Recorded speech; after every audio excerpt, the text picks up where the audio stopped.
आज हम शुरू करते हैं 9th क्लास की हिस्ट्री का फर्स्ट लेसन का थर्ड पार्ट, फ्रांस में राजतंत्र का उन्मूलन और गणतंत्र की स्थापना। इससे पहले हमने फ्रांस के बारे में पढ़ा है, फ्रांस में क्या हालात थे, फ्रांस में क्रांति क्यों हुई, क्रांति कब हुई, फ्रांसीसी क्रांति, और जनरल असेंबली क्या थी, किस प्रकार लोगों को वोट देने का अधिकार मिला, फ्रांसीसी क्रांति के बाद संविधान जो बना उसमें क्या क्या हुआ, वो सारा हमने इसके फर्स्ट और सेकंड पार्ट में जाना है। अब आगे हम देखते हैं फ्रांस में आगे क्या होता है। ये देखिए, फ्रांस में राजतंत्र का उन्मूलन, फ्रांस में राजा का जो शासन था, राजतंत्र, उसका ख़त्म होना, और गणतंत्र की स्थापना। गणतंत्र होता है उसका व्यक्तियों का शासन, गण मतलब व्यक्ति, तंत्र मतलब शासन। तो इसमें हम क्या देखेंगे, फ्रांस तंत्र में राजतंत्र जो था, राजा का जो शासन था, सम्राट का जो शासन था, उसका अंत किस प्रकार हुआ, और फिर उसके अंत के बाद गणतंत्र, लोगों का जो शासन था, वो उसकी स्थापना या उसकी शुरुआत कैसे हुई। ये इम्पोर्टेंट नहीं है लेकिन मैं रीडिंग कर देती हूँ, आपको समझ में आना चाहिए। फ्रांस की स्थिति आने वाले वर्षों में भी तनावपूर्ण बनी रही। आने वाला जो टाइम था उसमें भी ऐसा नहीं था कि फ्रांस में सब कुछ अच्छा हो गया, कि क्रांति के बाद संविधान भी बन गया, संविधान बनने के बाद सब लोग खुश है, कोई लड़ाई कोई झगड़ा नहीं, ऐसा नहीं था। उसके बाद भी फ्रांस में तनावपूर्ण स्थिति बनी रही। यद्यपि लुई सोल्वे ने संविधान पर, जो लुई सोल्वा था उसने क्या किया था, संविधान पर हस्ताक्षर किया था। हमने देखा था वो क्यों किया था, वो डर गया था लोगों के गुस्से को देख के, और बहुत सारे कुलीन वर्ग के जो लोग थे वो अपनी जागीरों को छोड़ के भाग गए थे विदेशों में। अब इसको अंदाज़ा लग गया था कि लोगों में गुस्सा है, तो इसने क्या किया कि मुझे वैसे भी देना पड़ेगा अपनी सत्ता, इससे अच्छा मैं खुद ही दे दूं। ठीक है, तो लुई सोल्वे ने क्या किया था, संविधान पे हस्ताक्षर कर दिए थे। परंतु प्रशा एक जगह का नाम है, इसके पड़ोसी देश थे, कि राजा से उसकी वो क्या कर रहा था, देखिए वो भी चालबाजी कर रहा था। उसने एक तरफ तो लोगों को खुश करने के लिए संविधान पे हस्ताक्षर कर दिए, दूसरी ओर अपने ही पड़ोसी से क्या कर रहा था, गुप्त बातचीत चल रही थी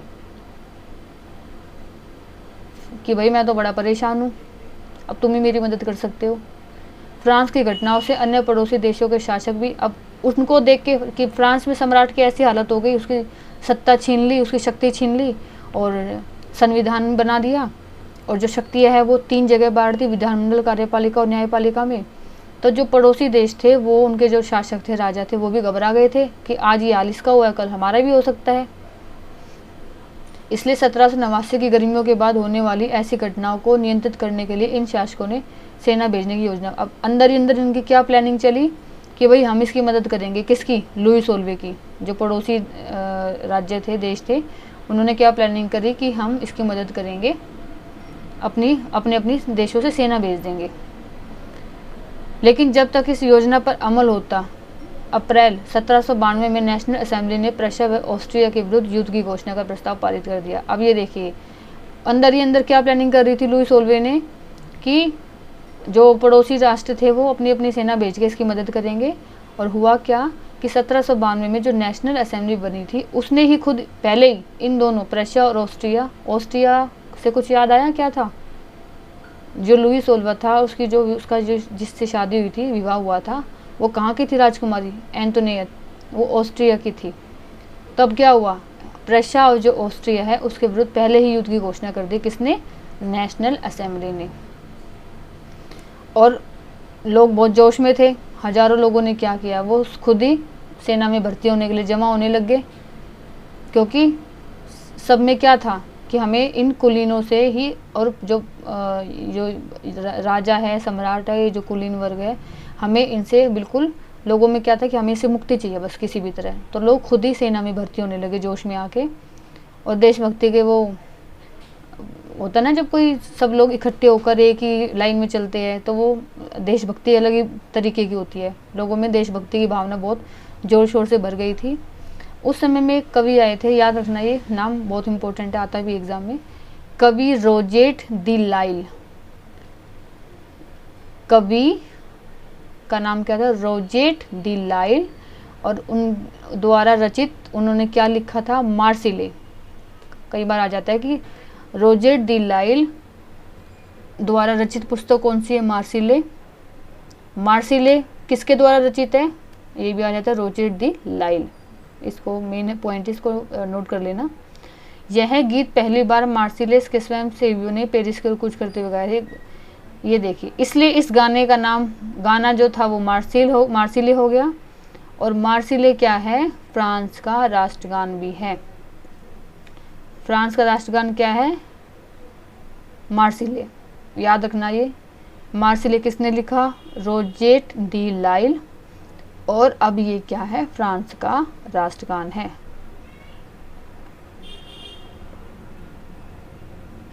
क्रांतिकारी युद्धों से जनता को भारी क्षति और आर्थिक कठिनाइयाँ झेलनी पड़ी। अब युद्ध होंगे तो क्या होगा? युद्ध में तो लोग भी मरते हैं, पैसे की भी नुकसान होता है। पुरुषों के मोर्चे पर चले जाने के बाद अब पुरुष लड़ने के लिए चले गए, सेना में भर्ती हो गए, तो घर चलाने की जिम्मेदारी किसके ऊपर आई? औरतों के ऊपर आ गई। देश की आबादी के एक बहुत बड़े हिस्से को ऐसा लगता था कि क्रांति के सिलसिले को आगे बढ़ाने की जरूरत है, क्योंकि 1791 के संविधान से सिर्फ अमीरों को ही राजनीतिक अधिकार प्राप्त हुए थे। लोग राजनीतिक क्लबों में अड्डे जमा कर सरकारी नीतियों और अपनी कार्य योजना पर बहस करते थे। ये जो संविधान बना था, इसमें क्या हुआ था? सिर्फ पहले जो अमीर लोग थे, जो संपत्ति वाले लोग थे, अमीर लोगों को ही अधिकार मिला था। राजनीतिक अधिकार का मतलब होता है जो राजनीति से संबंधित, देश को चलाने से संबंधित जो अधिकार होता है वो। तो जो 1791 में संविधान बना था, उसमें केवल जो पैसे वाले लोग थे, जो अमीर लोग थे, उनको ही राजनीतिक अधिकार मिले थे। ये देखिए, बहुत इंपॉर्टेंट है। इनमें से जैकोबिन क्लब सबसे सफल था। अब ये था क्या, उसके बारे में जानेंगे। जिसका नाम पेरिस के भूतपूर्व कॉन्वेंट ऑफ सेंट जैकब के नाम पर पड़ा, जो अब इस राजनीतिक समूह का अड्डा बन गया था। इस पूरी अवधि में महिलाएं भी सक्रिय थी, उन्होंने भी कई क्लब बना लिए थे। ये देखिए है क्या, जैकोबिन क्लब क्या था, इसमें कौन कौन से लोग शामिल थे, ऐसे क्वेश्चन आते हैं। जैकोबिन क्लब का जो नेता था वो कौन था, ये सारा। जैकोबिन क्लब के सदस्य कौन थे? समाज के कम समृद्ध हिस्से से आते थे, छोटे छोटे, जैसे दुकानदार, कारीगर, जूता बनाने वाले, पेस्ट्री बनाने वाले, घड़ी साज, छपाई करने वाले, नौकर, बेचारे दिहाड़ी मजदूर, ये सारे किसमें शामिल थे? Jacobin club. तो जैकोबिन क्लब कैसे क्या था? एक तरीके से गरीब लोगों द्वारा बनाया गया क्लब था। इसका नेता कौन बना था? Maximilian Robespierre. Maximilian Robespierre. और इन्होंने क्या निर्णय लिया था? इन्होंने अपनी एक यूनिफॉर्म बनाई। यूनिफॉर्म कैसी बनाई? ये जो आपको दिख रहा है ना चित्र में, धाईदार, ये लंबी जो है, ये इन्होंने अपनी यूनिफॉर्म बनाई। तो जैकोबिन क्लब के बारे में क्वेश्चन आता है, जैकोबिन क्लब क्या था, इसमें कौन कौन से लोग शामिल थे और इनका नेता कौन था?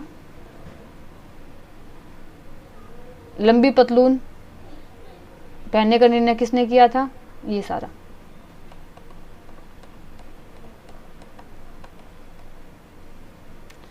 इसलिए जैकोबिनों को 100 कुलात के नाम से जाना गया, जिसका शाब्दिक अर्थ होता है बिना घुटने वाली। ये समझिए।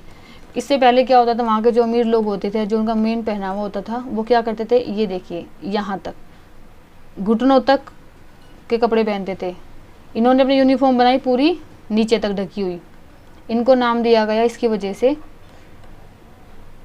जैकोबिनों को 100 कुलात के नाम से जाना गया, जिसका अर्थ होता है बिना घुटने वाली, क्योंकि पहले घुटने वाले कपड़े पहनते थे घुटनों तक, इन्होंने पहल की नीचे तक पहनने की, तो इनको नाम दिया गया 100 कुलात। 100 कुलात का मतलब होता है बिना घुटने वाली।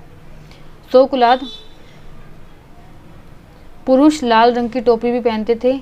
लाल रंग की टोपी किसका प्रतीक थी? आज़ादी का प्रतीक थी। जिसने लाल रंग की टोपी पहनी, इसका मतलब वो आज़ाद है। लेकिन ये सब करने की आज़ादी सिर्फ आदमियों को थी, पुरुषों को थी, महिलाओं को नहीं थी।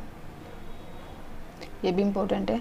सन 1792 की गर्मियों में जैकोबिनों ने खाद्य पदार्थों की महंगाई और अभाव से नाराज पेरिस वासियों को लेकर एक विशाल हिंसक विद्रोह की योजना बनाई।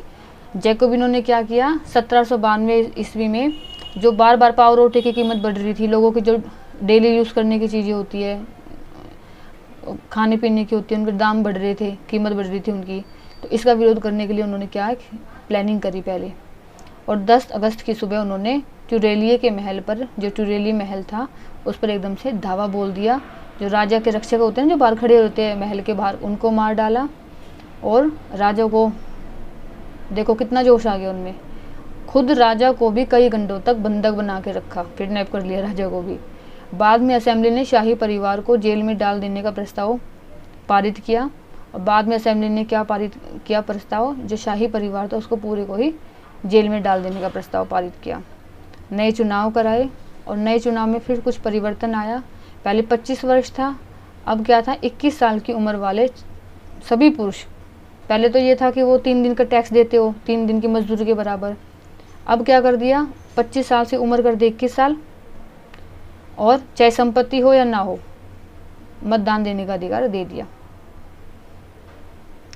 नवनिर्वाचित असेंबली को कन्वेंशन का नाम दिया गया। जो नई असेंबली बनी उसको नाम दिया गया कन्वेंशन। 21 सितंबर 1792 को इसने राजा का जो पूरे तरीके से अंत कर दिया, राजा का शासन का। और अब फ्रांस बन गया पूरे तरीके से एक गणतंत्र, लोगों का शासन।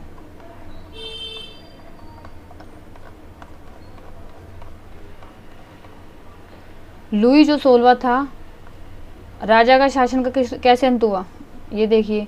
जो लुई 16वां था, न्यायालय ने उसको देशद्रोह के आरोप में मौत की सजा सुनाई। उसने देशद्रोह क्यों किया, क्योंकि एक तरफ तो वो लोगों की बात मान रहा है, संविधान बनाने के लिए हाँ कर रहा है, दूसरी तरफ वो क्या कर रहा था, जो हमारे वो थे प्रशिया और ऑस्ट्रिया जैसे जो देश थे, पड़ोसी देश थे, उनके साथ अंदर ही अंदर प्लानिंग कर रहा है उनसे सैनिक मंगवाने की। तो वो तो देशद्रोह हो गया, तो उसको मौत की सज़ा सुना दी।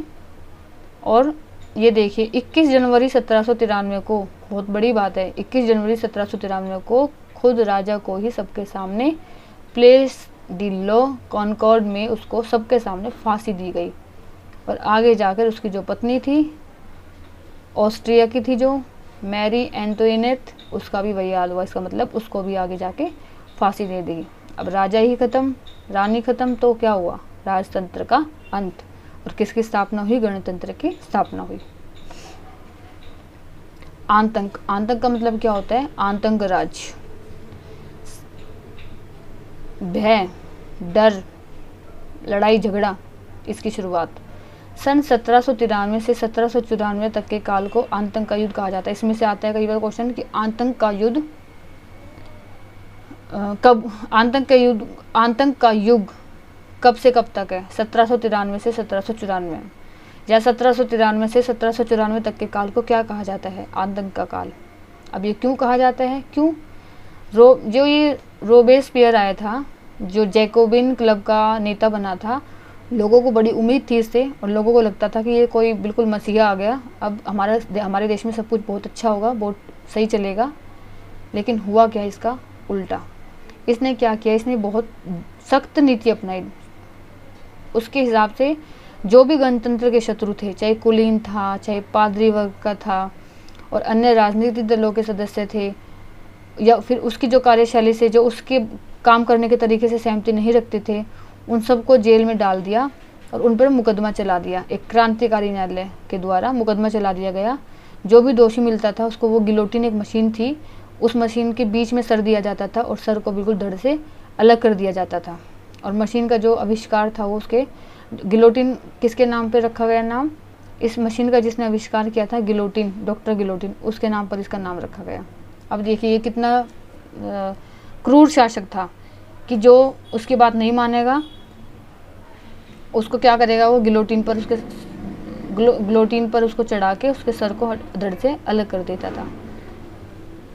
रोबेस्पियर सरकार ने कानून बनाकर मजदूरी, इसने कुछ मतलब बुरा भी करा, अच्छे काम भी करे, लेकिन कुछ बुरे काम भी करे।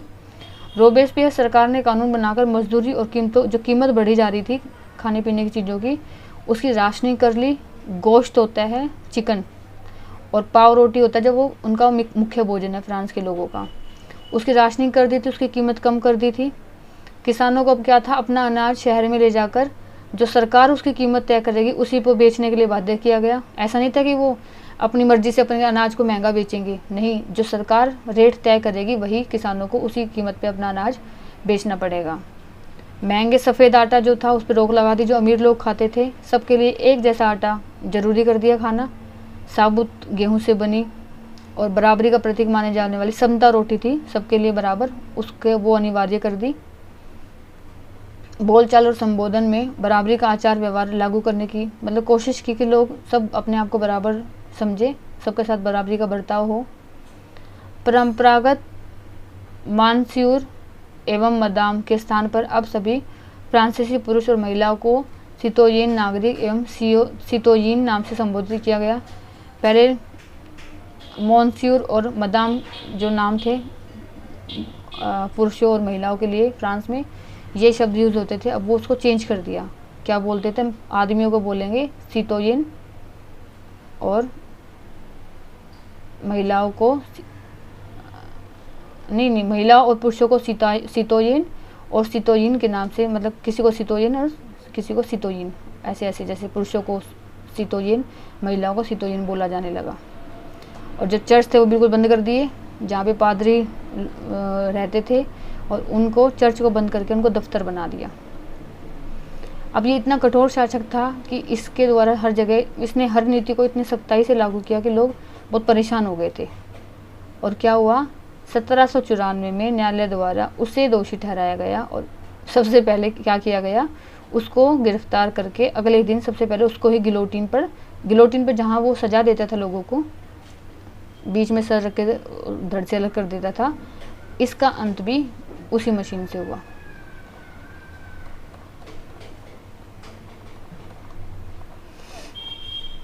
अब आता है हमारा डायरेक्टरी शासित फ्रांस। डायरेक्टरी होता क्या है ये देखिए। जेकोबिन सरकार के पतन हो गया, रोबेस्पियर को भी फांसी दे, वो गिलोटिन पे चढ़ा के उसको भी मार दिया गया। अब हुआ क्या, जेकोबिन सरकार के बाद मध्यम वर्ग के संपन्न तबके के पास सत्ता आ गई। जो मध्यम वर्ग था, उसके जो संपन्न वर्ग थे, उसके पास पावर आ गई। नए संविधान जो बना था उसमें संविधान संपत्ति, जिसके पास संपत्ति नहीं थी उसको वोट देने का अधिकार नहीं था। इस संविधान में 2 चुनी गई विधान परिषदों का प्रावधान था। इसमें क्या हुआ, डायरेक्टरी शासित क्या होता है डायरेक्टरी शासन, इसमें 2 विधान परिषदों का प्रावधान था। इसमें तो एक परिषद ने 5 सदस्यों वाली एक कार्यपालिका, जो डायरेक्टरी थी, ध्यान से सुनना, जो डायरेक्टरी थी उसके कितने मेंबर होते थे, 5, उसको नियुक्त किया। और इसके प्रावधान के जरिए जेकोबिनों के शासनकाल वाली एक व्यक्ति केंद्रित कार्यपालिका से बचने की, कि भाई एक व्यक्ति इसका हेड नहीं होगा, जैसे रोबेस्पियर था, इसके कितने हेड होंगे, 5 होंगे। लेकिन डायरेक्टरों का झगड़ा अक्सर विधान परिषदों से होता था, तब परिषद उन्हें बर्खास्त करने की चेष्टा करती। इनका झगड़ा किससे होता था डायरेक्टरी के, जिसमें 5 शासक होते थे, विधान परिषदों से। और विधान परिषद क्या कोशिश करती थी, इनको हटाने की। डायरेक्टरी की राजनीतिक अस्थिरता ने सैनिक तानाशाह नेपोलियन बोनापार्ट के उदय का मार्ग प्रशस्त किया। देखो फिर से कोई आया है राजा, फिर से मौके का फायदा उठाया किसने, नेपोलियन ने, नेपोलियन बोनापार्ट। दोबारा बता देती हूँ। जेकोबिन सरकार के पतन के बाद मध्यम वर्ग के संपन्न तबके के पास सत्ता आ गई। नए संविधान के तहत संपत्तिहीन तबके को मताधिकार से वंचित कर दिया गया। जो नया संविधान बना उसमें जिसके पास संपत्ति नहीं थी उसको वोट देने का अधिकार नहीं दिया गया। 2 चुनी हुई विधान परिषदों का प्रावधान था, 2 विधान परिषदें चुनी गई। इन परिषदों ने 5 सदस्यों वाली एक कार्यपालिका, डायरेक्टरी जिसको नाम दिया गया था, 5 मेंबर होते थे, इसको नियुक्त किया। और इसका झगड़ा होता था किससे, विधान परिषद से। और विधान परिषद क्या कोशिश करती थी, इनको जब भी झगड़ा होता था कि इसको हटा दिया जाए, ठीक है। और ऐसे में क्या हुआ, फिर से वही अफला तफली मच गई, देश में हलचल मच गई। और इसका फ़ायदा उठाने के लिए फिर से कोई आया राजा, नेपोलियन बोनापार्ट। इसके बारे में हम इसके अगले पार्ट में करेंगे, वो बता देती हूँ शॉर्ट में क्या क्या पढ़ा हमने इसमें।